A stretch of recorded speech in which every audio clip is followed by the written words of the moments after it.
ज़्यादा दिन नहीं बीते हैं जब बांग्लादेश की संसद में खड़े होकर वहां का एक सांसद अख्तर हुसैन छाती पीट रहा था। वो परेशान था क्योंकि बंगाल के एग्जिट पोल्स में भारतीय जनता पार्टी की सरकार बनने की संभावना जताई जा रही थी।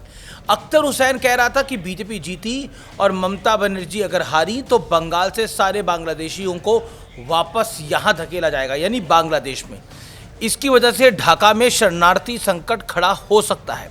इस बयान से सीधे मैं आपको 20 साल पीछे लेकर चलता हूं। उस दौर में ममता बनर्जी एक मेंबर ऑफ पार्लियामेंट थी और 4 अगस्त 2005 को ममता बनर्जी अपनी बात ना माने जाने से बेहद खफा हो गई थी, नाराज हो गई थी। वो चाहती थी कि बंगाल में हो रही घुसपैठ पर लोकसभा में काम स्थगित कर चर्चा कराई जाए, लेकिन चेयर ने इसकी इजाजत कतई नहीं दी। तो ममता बनर्जी ने कागज फाड़कर आसन की तरफ हवा में उड़ा दिए। ये दृश्य बड़ा फेमस है। ये वो दौर था जब ममता बनर्जी कहती थी कि the infiltration in Bengal has become a disaster now. उस दिन लोकसभा में ममता बनर्जी उन बांग्लादेशियों की वोटर लिस्ट लेकर पहुंची थी जिन्हें पहले भारत में बसाया गया और फिर इलेक्शन सिस्टम में शामिल कर लिया गया।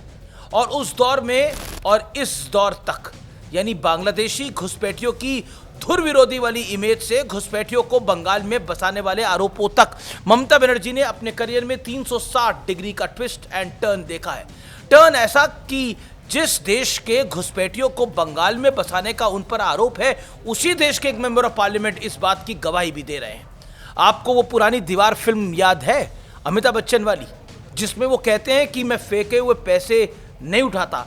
एक साधारण जिम्मेदार नागरिक जो अपराध से लड़ते लड़ते एक दिन खुद ब खुद अपराधी बन जाता है।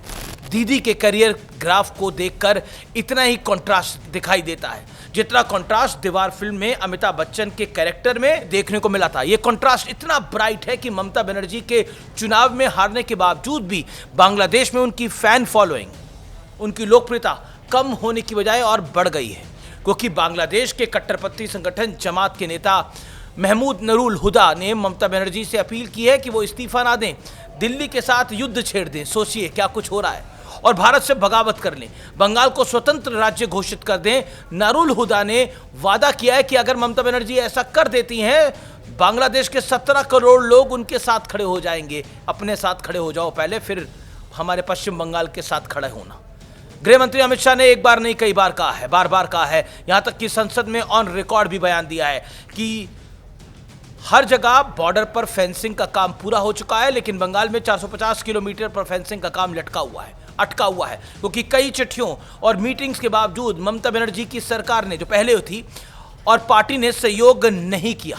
इतने डॉट्स मिलेंगे तो लोग तो कहेंगे ही ममता बनर्जी ने वोट बैंक पॉलिटिक्स के लिए, तुष्टीकरण के लिए बांग्लादेशी घुसपैठियों को बंगाल में बसा दिया। नौबत यहां तक आ गई कि बंगाल के कई जिलों में की डेमोग्राफी आज पूरी तरह से बदल चुकी है। सोचिए ममता बनर्जी का काफिला कहां से चला था और आज कहां पहुंचा है। सड़क पर संघर्ष से शुरू हुए सफर के ऐसे मुकाम की कल्पना खुद ममता बनर्जी ने कभी नहीं की होगी।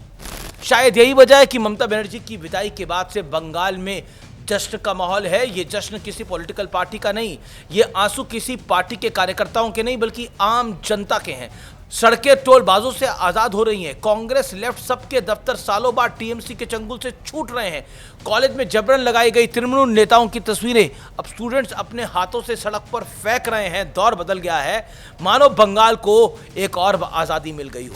हालांकि ये बात कई लोगों को बहुत चुभेगी, दूसरी आज़ादी बंगाल को मिली है। हालांकि अभी भी बंगाल के रक्त रंजित हो चुके सामाजिक ताने बाने को सभ्यता के दायरे में लौटना बाकी है, लेकिन बंगाल में जो बदलाव आज हो रहा है, कुछ दिन पहले तक तो इसकी कल्पना भी नहीं की जा सकती थी। अब इतना हो गया है तो आगे भी सब भालो होबे। नमस्कार।